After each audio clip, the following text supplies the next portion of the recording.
The piercing sound of glass shattering pulled Ben Foster's attention from the overcooked spaghetti he was trying to salvage.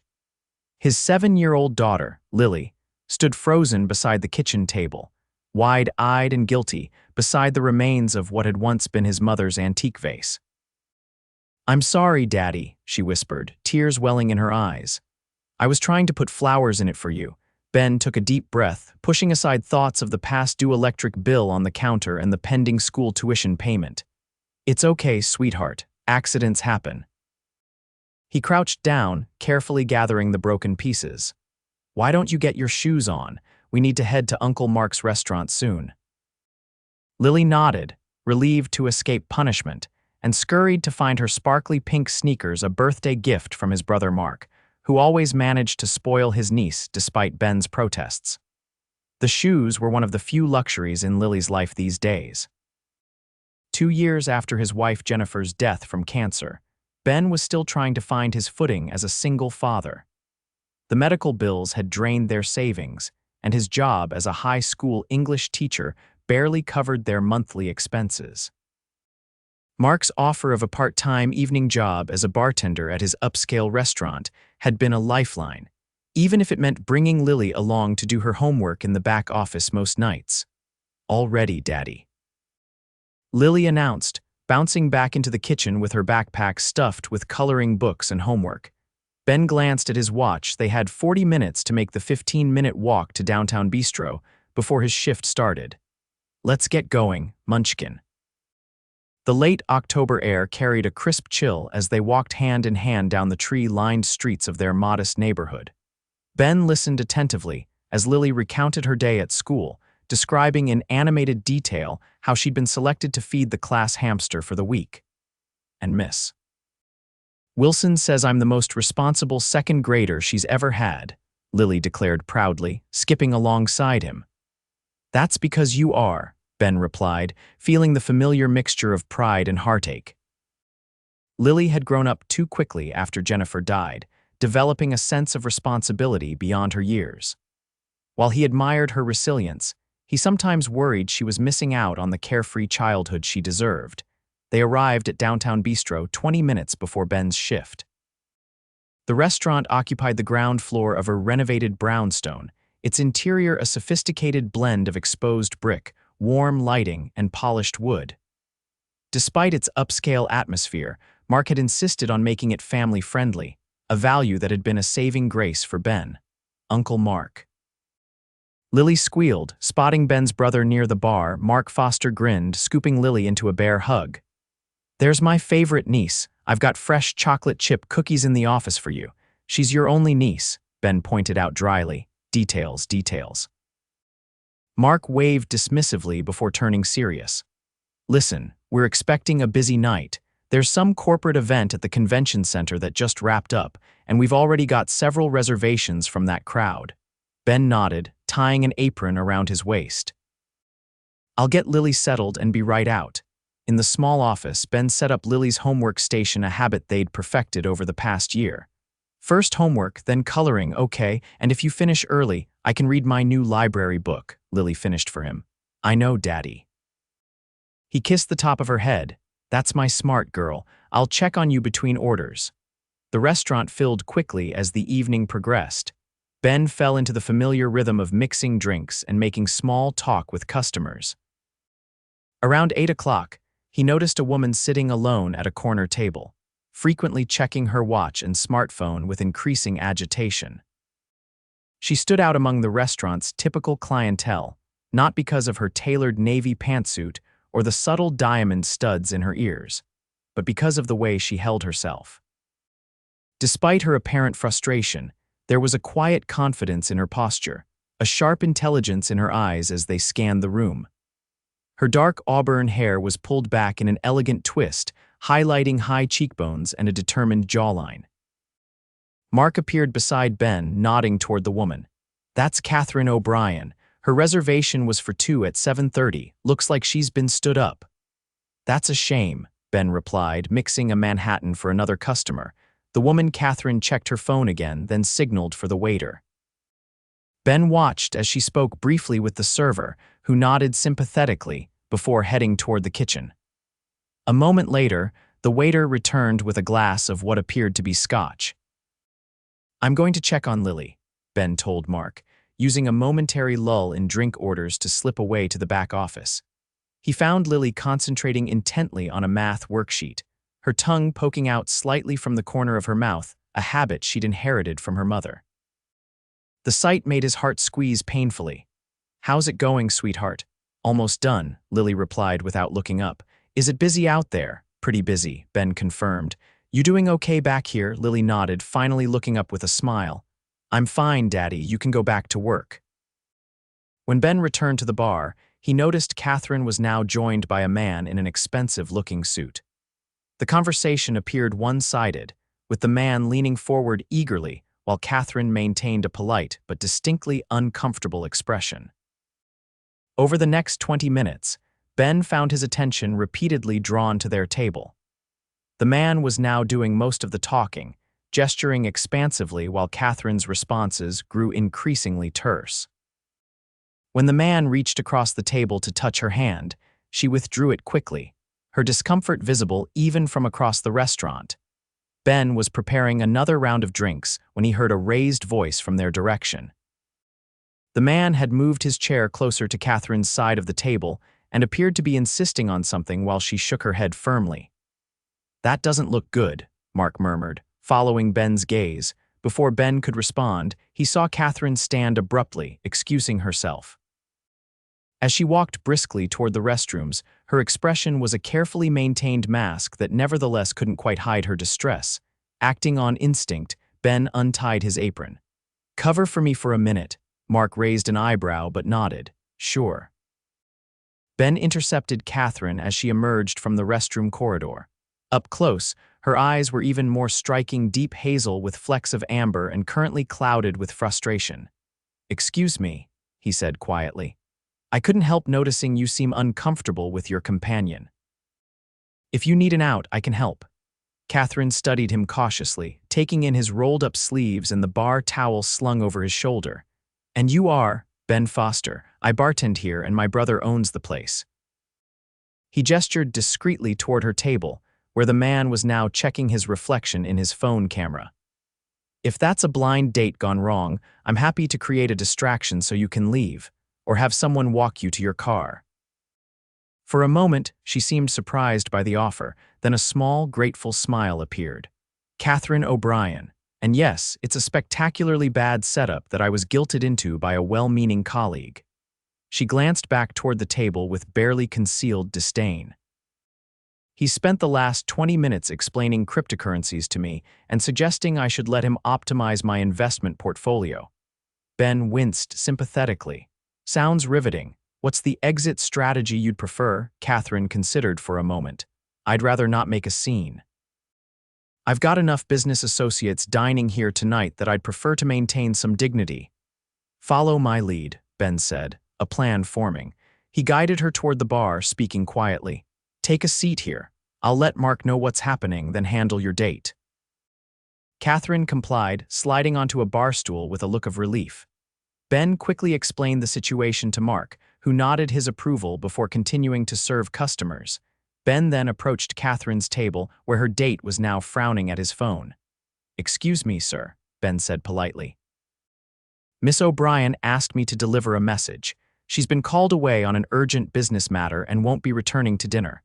She apologizes for the inconvenience and has already arranged to cover the bill." The man's face darkened with annoyance. "She couldn't tell me herself." "That's incredibly rude." Ben maintained a professional demeanor. "She received the call while in the restroom and needed to respond immediately. She asked me to convey her apologies." "Whatever," the man muttered, gathering his belongings. "Her loss. Tell her next time she should appreciate when someone of my caliber makes time in his schedule." "I'll be sure to pass that along," Ben replied neutrally, fighting the urge to roll his eyes as the man stalked out of the restaurant. When Ben returned to the bar, Katherine was speaking with Mark, a genuine smile now illuminating her face.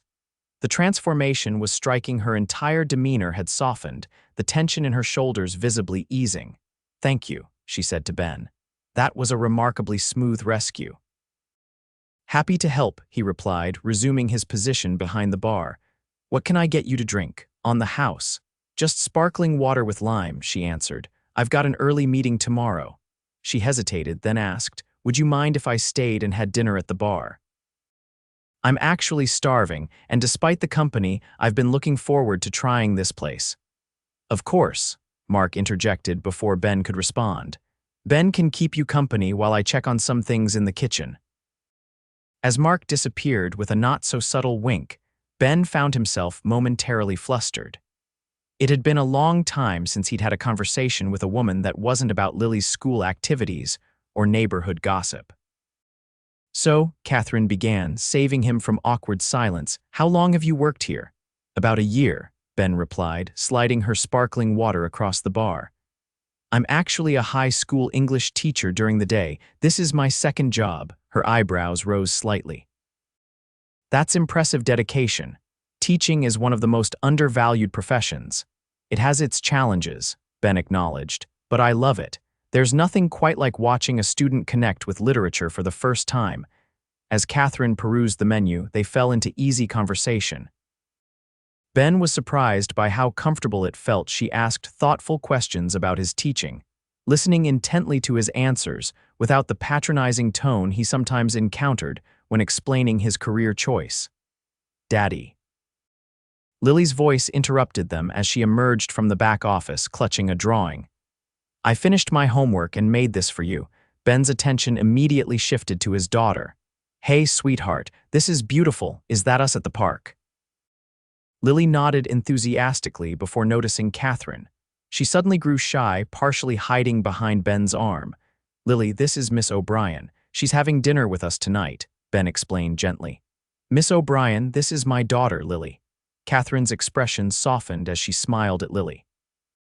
It's very nice to meet you, Lily. That's a wonderful drawing. Do you like to draw often? Encouraged by Katherine's warm tone, Lily nodded. I do it every night while Daddy works. Uncle Mark gives me special paper from his office. She's quite the artist, Ben added proudly. And apparently finished with all her homework. All done, Lily confirmed. Can I have my cookie now? Ben laughed. Yes, you can have your cookie, but first, why don't you wash your hands? They've got marker all over them. As Lily skipped off to the restroom, Ben turned back to Katherine with an apologetic smile. Sorry about that. Don't apologize, Katherine replied quickly. She's delightful. There was something in her expression, a genuine warmth that couldn't be faked that eased Ben's usual self-consciousness about managing parenthood and work simultaneously. She's the best thing in my life, he said simply. Her mom died 2 years ago, cancer. It's been just the two of us since then. Katherine's eyes filled with compassion. I'm so sorry for your loss. She seems like a remarkably well-adjusted child, which says a lot about you as a father. The sincerity in her voice touched him unexpectedly. Most people responded with awkward platitudes or quickly changed the subject when he mentioned Jennifer's death. Their conversation resumed when Lily returned, proudly displaying clean hands before settling on a stool next to Katherine with her chocolate chip cookie. To Ben's surprise, Lily immediately launched into a detailed explanation of her school's upcoming science fair, and Katherine listened with genuine interest, asking questions that delighted the 7-year-old. When Katherine's food arrived, Mark had personally expedited her order. Ben found himself wishing he could join her rather than continue working. There was something refreshing about her presence, an easy rapport that felt both novel and familiar. As the evening progressed, Katherine finished her meal and lingered at the bar, nursing a cup of coffee while Ben served other customers between continuing their conversation. She seemed in no hurry to leave, despite her earlier mention of an early meeting. By closing time, Lily had fallen asleep on the small couch in Mark's office, and the restaurant had emptied except for Katherine and the staff cleaning up. I should get her home, Ben said, nodding toward the office where Lily slept. It was really nice talking with you. Katherine hesitated, then reached into her purse for a business card. I enjoyed our conversation too. She wrote something on the back of the card before handing it to him. That's my personal number, if you'd ever like to continue our chat, perhaps when you're not working. Ben accepted the card, surprised by the flutter of anticipation he felt. The front of the card was elegantly simple. Katherine O'Brien, Chief Executive Officer, Meridian Technologies. He looked up, startled. "You're a CEO," Katherine smiled, a hint of mischief in her expression. "Does that change anything?" Ben considered the question honestly. "It's unexpected, but no, it doesn't change anything important." "Good," she replied, gathering her coat. "Because I'd really like to see you again, Ben Foster, and Lily too, if that's all right." "I'd like that," Ben admitted, surprised by how much he meant it. As Katherine left the restaurant, Ben stared at her card, a mixture of emotions washing over him.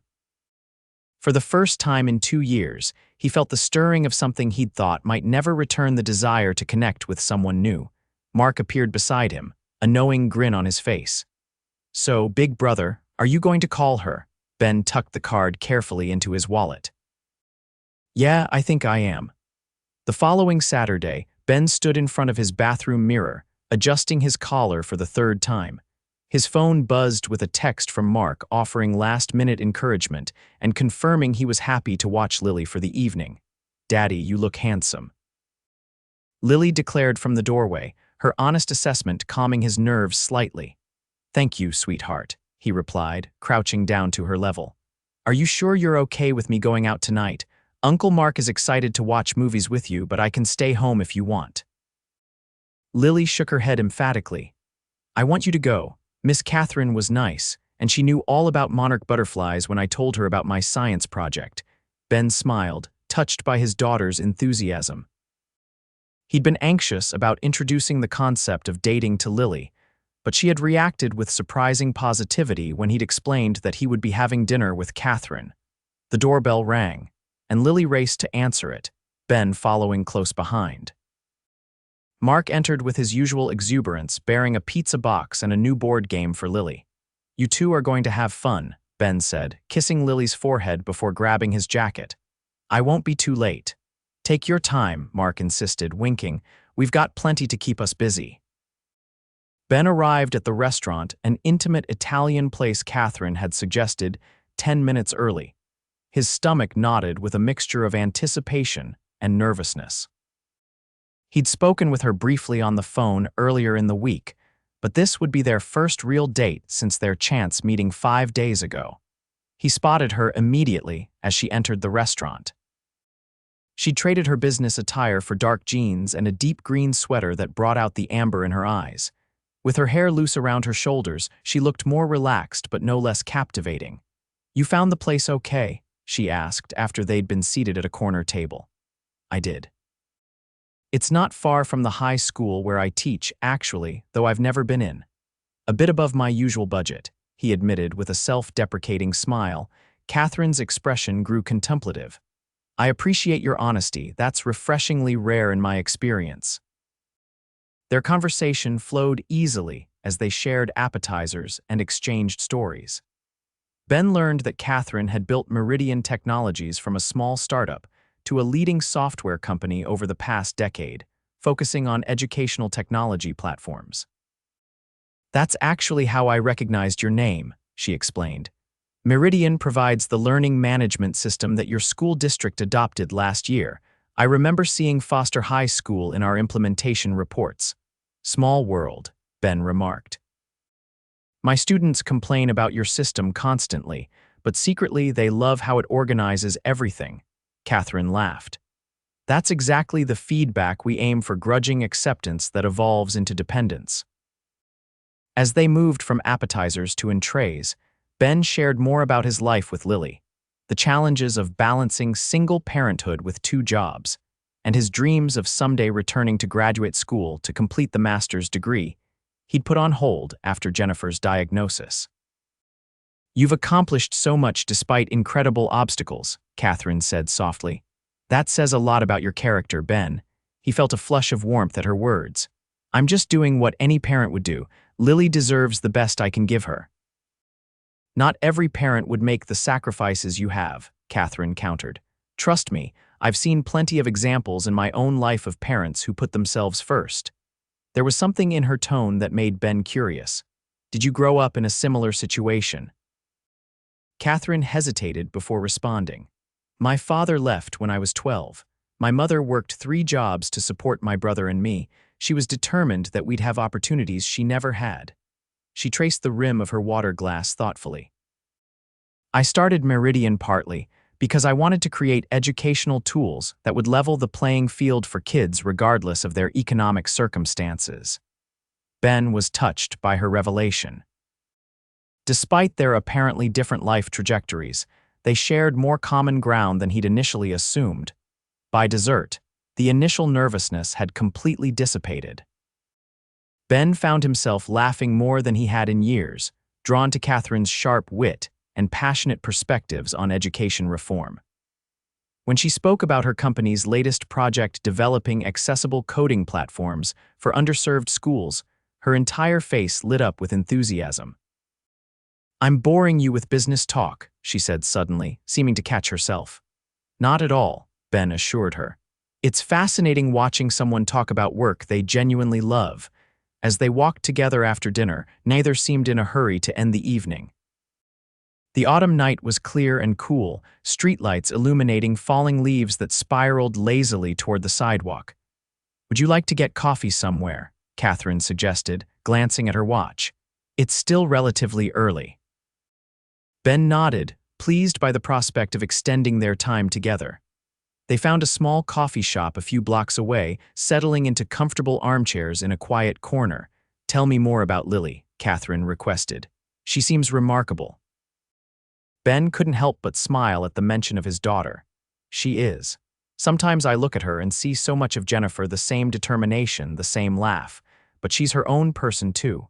Fiercely independent one minute and needing reassurance the next." "That's normal at her age," Katherine observed, "navigating that space between childhood and growing independence." "You sound like you have experience with kids," Ben remarked. Katherine shook her head. "Not directly. My brother has 3 children and I'm the devoted aunt. Plus, much of our product development involves child psychology research." Their conversation meandered comfortably, touching on favorite books, films, and places they'd like to visit someday. It was nearly 11 when Ben reluctantly acknowledged he should head home. Outside the coffee shop, they paused, the moment laden with unspoken possibility. "I had a wonderful time tonight," Katherine said, her eyes meeting his. "So did I," Ben replied. After a moment's hesitation, he leaned forward and kissed her gently. Her response was immediate, her hand lightly touching his arm as she returned the kiss. When they parted, Ben felt a long, dormant part of himself awakening hope, possibility, connection. "I'd like to see you again," he said simply. Katherine's smile was radiant. "I was hoping you'd say that." Over the next few weeks, they settled into a rhythm of regular dates arranged around Ben's teaching schedule and Katherine's business commitments. Sometimes they met for quick lunches near his school. Other times, Katherine would join Ben and Lily for weekend outings to museums or parks. Ben was touched by how naturally Katherine interacted with Lily, never trying to replace Jennifer's memory, but forming her own unique bond with his daughter. For her part, Lily blossomed in Katherine's presence, eagerly showing off new achievements and seeking her opinion on everything from book selections to science project ideas. One evening in late November, after Lily had gone to bed, Ben and Katherine sat on his small apartment balcony, sharing a bottle of wine and watching the first delicate snowflakes of the season drift lazily past the streetlights. "Can I ask you something?" Ben ventured, his fingers laced through hers. "Of course," Katherine replied, turning to face him. "Why me? You could be with someone with more resources, more impressive credentials, someone who could match your lifestyle." Katherine studied him for a long moment. "Do you know what I saw that first night at the restaurant, before you even spoke to me?" Ben shook his head, curious. "I saw how you interacted with your customers. You remembered their preferences, asked about their families. You treated the college kids with the same respect as the business executives." She squeezed his hand. "Then I saw you with Lily and everything about you changed. Your entire focus shifted to her, like she was the only person in the room." She paused, gathering her thoughts. "My whole professional life is filled with people who want something from me, my connections, my influence, my company's resources. But you didn't know who I was when you helped me, and you didn't care when you found out. That kind of authentic kindness is rare, Ben." Her words washed over him, dissolving the insecurities that occasionally surfaced when he considered their different circumstances. He leaned forward, kissing her with a depth of feeling that surprised them both. "I'm falling in love with you," he confessed when they finally broke apart, the words escaping before he could second-guess them. Catherine's eyes widened briefly before softening. "I'm falling in love with you too," she whispered, "and it terrifies me how much I care about both you and Lily." The weeks turned into months, and winter gave way to spring. Ben and Catherine's relationship deepened, weathering the inevitable challenges of merging their different lives. There were occasional disagreements. Catherine's tendency toward workaholic habits conflicted with Ben's strict boundaries around family time, and Ben sometimes struggled with accepting Catherine's generosity without feeling like a charity case. Yet through it all, they continued to choose each other daily, building trust and understanding with each obstacle they overcame. On a warm evening in May, Ben received unexpected news that would change everything. He'd applied months earlier for a prestigious fellowship that would fund his master's degree, while allowing him to continue teaching a long shot that he'd mentioned only briefly to Katherine. The acceptance letter arrived on a Thursday, offering not only full tuition, but also a stipend that would eliminate his need for a second job. He called Katherine immediately, his voice trembling with excitement as he shared the news. Her genuine joy for his achievement only deepened his love for her. "We need to celebrate," she insisted. "Dinner tomorrow night. I'll arrange for Mark to watch Lily." The following evening, Katherine picked him up in her sleek hybrid SUV, mysteriously declining to tell him where they were headed. When they arrived at Downtown Bistro, the place where they'd first met Ben felt a surge of nostalgia. "Feeling sentimental," he teased as they were escorted to a private table in the corner, the same table where Katherine had endured her disastrous blind date months earlier. "Maybe a little," she admitted with a smile. "This place has special significance now." Mark greeted them warmly before disappearing to supervise the kitchen, promising a special menu for the occasion. As they settled in, Katherine seemed uncharacteristically nervous, fidgeting with her napkin and twice checking her purse. "Is everything okay?" Ben asked, concerned by her unusual behavior. Katherine took a deep breath. "Actually, I have something I want to discuss with you, something important." Ben felt a momentary flash of anxiety. "That sounds serious." "It is," Katherine acknowledged, reaching across the table to take his hand. "These past 6 months with you and Lily have been the happiest of my life. I've been thinking a lot about what I want for my future, our future, if you're open to it." Ben's heart rate quickened. "I'm listening." "I've been offered a chance to expand Meridian's educational division internationally," she explained. "It would mean establishing new headquarters in 3 cities, including here. I'd need to travel occasionally, but I could base my operations primarily in town." "That sounds like an amazing opportunity," Ben replied, genuinely pleased for her but uncertain where the conversation was heading. Katherine nodded, then continued. "It is, but it's made me evaluate what really matters to me." She squeezed his hand. "And that's you and Lily. The fellowship you've received is incredible, Ben. You deserve every bit of that recognition." She paused, seeming to gather her courage before continuing. "I've purchased a house near the university. It has a beautiful yard for Lily, a home office for me, and a study where you could work on your degree requirements." Her voice grew softer. "I thought perhaps we could live there together." "All 3 of us." Ben stared at her, processing her words. "You bought a house. For us to consider," she clarified quickly. "I know it's a huge step. I know there are a million conversations we'd need to have about expectations and boundaries and what it would mean for Lily. But I want you to know I'm committed to this relationship, to building a life with you both if that's what you want too." Ben was momentarily speechless, overwhelmed by her gesture. Finally, he found his voice.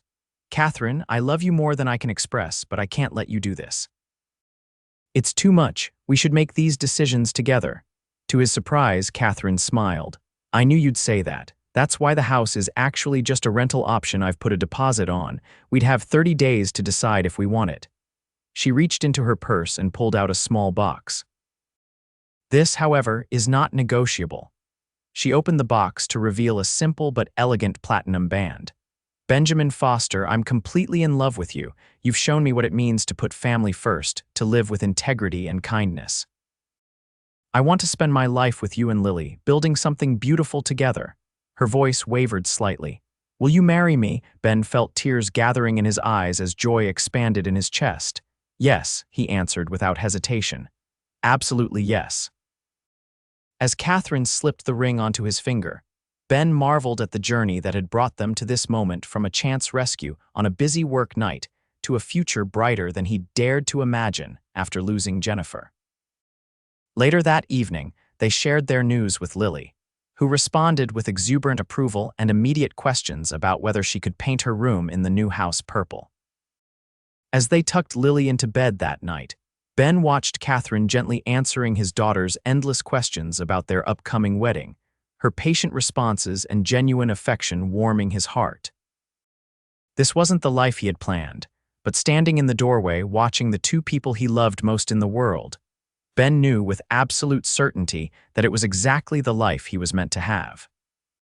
6 months later, on a perfect autumn day that mirrored the season of their first meeting, Ben and Katherine were married in a simple ceremony in the backyard of their new home. Lily served proudly as flower girl, taking her responsibilities with characteristic seriousness, until the moment she spotted a butterfly during the vows and momentarily abandoned her post to investigate, causing gentle laughter among the guests. Mark stood as Ben's best man, leaning over during the reception to whisper, "Remember when I told you to create a distraction for that poor woman being harassed by her blind date? Best bartending instruction I ever gave." As the evening wound down, Ben found Katherine standing alone on their back porch, gazing up at the stars. He slipped his arms around her waist, pulling her close. "Any regrets?" he asked softly. Katherine turned in his arms, her eyes reflecting the string lights illuminating their yard. "Only that we didn't meet sooner." She kissed him gently. "But then again, perhaps we met exactly when we were supposed to." Ben nodded, thinking of all the seemingly random circumstances that had aligned to bring them together: his need for a second job, her reluctant blind date, his protective instinct, her willingness to see beyond superficial differences. "I used to tell my students that the best stories are the ones that surprise us," he mused. "I never imagined my own life would prove the point so perfectly." Katherine laughed, resting her head against his shoulder. "CEO falls for bartender who moonlights as an English teacher. It does have a certain literary quality to it. Don't forget the precocious 7-year-old who sealed the deal by showing off her butterfly knowledge," Ben added, smiling as he spotted Lily through the window, sound asleep on Mark's shoulder after hours of dancing. As twilight deepened into night, Ben held his wife close, grateful for the unexpected second chance at happiness. They'd found together a CEO and a struggling single dad, defying odds and expectations to build a family stronger than either had dared to dream possible.